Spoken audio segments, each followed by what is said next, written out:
Good morning, fifth class students. How are you? Have you understood the lesson number second? मैंने आपको पिछली बार जो है लेसन सेकंड का एक वीडियो जो था डिटेल मैंने आपको भेज दिया था और अब मैं आपको जो है उस लेसन को अपनी तरफ से मैं आपको एक्सप्लेन कर देता हूँ। हमारा जो सेकंड चैप्टर था वो था माइग्रेशन ऑफ फैमिलीज़। माइग्रेशन का मतलब क्या होता है? माइग्रेशन का मतलब होता है एक जगह से दूसरी जगह जाना। जैसे कि बर्ड्स करते हैं एक जगह से दूसरी जगह जानना, हम उसे कहते हैं माइग्रेशन। तो कुछ परिवार भी एक गांव से दूसरे गांव जाते हैं या एक फैमिली गांव से शहर भी जाती है, तो इसको भी हम माइग्रेशन ही कहते हैं। कुछ परिवार होते हैं जो टेम्पररी कुछ समय के लिए दूसरों के गांव में जाते हैं या शहर में जाते हैं, वापस अपने गांव में लौट आते हैं, तो ये माइग्रेशन कहलाता है। कई बार वो फैमिली परमानेंटली उस गांव में दूसरे में चली जाती है या शहर में वो बस जाती है, तो इसे भी माइग्रेशन ही कहेंगे। तो आज हम ये पता लगाएंगे। वैसे तो देखो, मैंने आपको जब पिछला चैप्टर पढ़ाया था, फर्स्ट नंबर चैप्टर जो बताया था, उसमें मैंने आपको उसके कारण बता दिए थे कि भाई क्यों फैमिलीज़ में जो था, हमारी फैमिली वाला चैप्टर जो हमने पढ़ा था, फैमिली की वजह से जो एडॉप्शन क्या होता है और फैमिलीज़ में माइग्रेशन क्यों होता है, आज फिर से मैं आपको जो है ये बताया। तो मैंने नोट्स आपको भेज दिए हैं, तो देखिए आप वो नोट्स वाली जो है उसमें देखो 4 ही मेन पॉइंट्स है, ज़्यादा इसमें नहीं था, और 3 इसमें स्टोरी बताई गई। देखिए आपने ये बुक, गवर्नमेंट की ये बुक है, या आपने परचेज कर ली होगी, तो अगर परचेज नहीं किया तो जल्दी से जल्दी, ये गवर्नमेंट की बुक है, आप परचेज कर लें। और फिर इसकी जो है बुक बहुत अच्छी है, आप इसे परचेज क्योंकि हमारा जो बोर्ड का पेपर बनेगा वो इसी बुक से बनेगा, क्योंकि 5th क्लास बोर्ड है। तो जो अपनी जो माइलस्टोन की बुक चल रही थी, माइलस्टोन की अपना एक बुक तो कंप्लीट हो गई है। माइलस्टोन की जो बुक चल रही थी ना, उसमें पार्ट फर्स्ट था वो हमारा कंप्लीट हो गया। पार्ट सेकंड हम बाद में करेंगे इस बुक को करने के बाद में, ठीक है। इस बुक को, क्योंकि इसमें से मेन तो एग्जाम किस में से होगा, इस बुक में से होगा, ठीक है। उसके बाद में हम जो है उस बुक को भी, और सेकंड जो उसकी पार्ट है उसको कर लेंगे, ठीक है। तो अब सबसे पहले देखिए, मैं आपको बताता हूँ माइग्रेशन ऑफ फैमिली। मैंने आपको नोट्स भेजे, उसमें देखिए, migration of families due to natural disasters like flood, drought and other.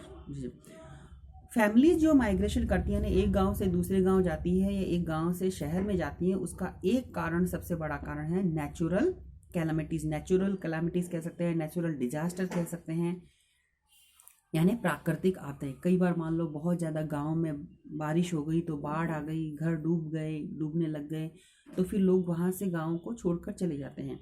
इसी तरह से मान लो 4-5 सालों से लगातार बारिश नहीं हो रही है, तो वहाँ पर अनाज नहीं होगा तो वो क्या खाएंगे, इसलिए वो एक परिवार एक गांव को छोड़कर दूसरे गांव में चले जाते हैं या शहर में काम या मजदूरी करने के लिए चले जाते हैं। दूसरा कारण आता है, तो ये तो नेचुरल कारण है कि मान लो बाढ़ आ गई है या सूखा पड़ रहा है, कई 2-3 सालों से बारिश नहीं हो रही, तो ड्रॉट हो गया है, फ्लड आ गई है, इस तरह से ये कारण हो सकते हैं। मान लो अर्थक्वेक आ गया है, कोई डिजास्टर, कोई भूकंप आ गया है, इस वजह से भी गांव को खाली करके वो चले जाते हैं। नेक्स्ट आता है फॉर हायर एजुकेशन। दूसरा कारण आता है कि मान लो गांव में जो फैमिलीज रहती हैं उनके बच्चे गांव में तो पढ़ते हैं, और गांव में हमेशा प्राइमरी स्कूलें होते हैं या सेकेंडरी स्कूल होती है, यानी या तो 8 तक होती है या 10 तक होती है। उसके आगे की एजुकेशन करने के लिए, क्योंकि गांव में बड़ी कॉलेज तो होते नहीं हैं, 11th-12th की भी कुछ गांव में तो होती है 11th-12th की, बाकी सभी गांव में 11th-12th की स्कूलें भी नहीं होती। तो अपने बच्चों को हायर स्टडीज़ के लिए, यानी उनको आगे की एजुकेशन देने के लिए फैमिलीज़ को अपने बच्चों के साथ शहरों में जाना पड़ता है या बड़े गांवों में जाना पड़ता है एजुकेशन के लिए। दूसरा कारण आता है फॉर देयर बिजनेस। अब जैसे मान लो गांव में एक परिवार है, उसमें 5 लड़के हैं, तो 5 लड़के हैं तो 2 लड़के तो मान लो 2-3 लड़के तो खेती में काम लग जाते हैं और 2 लड़के एक्स्ट्रा होते हैं, तो वो उन 2 लड़के गांव से शहर में चले जाते हैं कोई काम करने के लिए, कोई नया बिजनेस स्टार्ट करने के लिए या मजदूरी करने के लिए चले जाते हैं। तो इस तरह से उनका भी माइग्रेशन होता है, या कोई पूरी फैमिली ही चली जाती है कई बार गांव से शहर में, कि शहर में कोई नया बिजनेस लगाने के लिए नई फैक्ट्री लगा लेते हैं, तो फिर गांव छोड़कर वो शहर में चले जाते हैं। तो इस तरह से उनका भी माइग्रेशन होता है।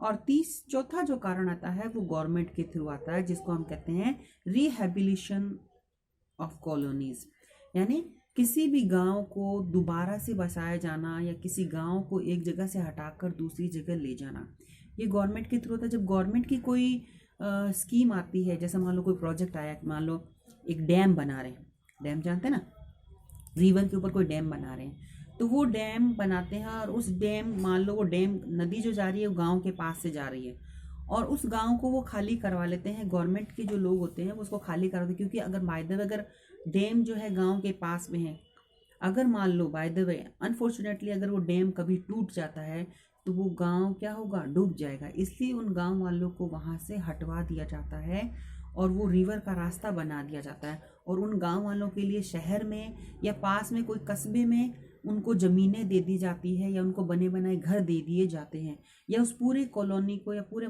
जो गांव वाले उनको वापस से नए मकान बनाकर दिए जाते हैं। इसे कहते हैं रिहेबिलिटेशन ऑफ कॉलोनीज। ठीक है, तो इस तरह से फैमिलीज का माइग्रेशन होता है 4 तरीके से। एक तो नेचुरल डिजास्टर की वजह से, फ्लड की वजह से, या हैवी रेन की वजह से, या ड्रॉट की वजह से।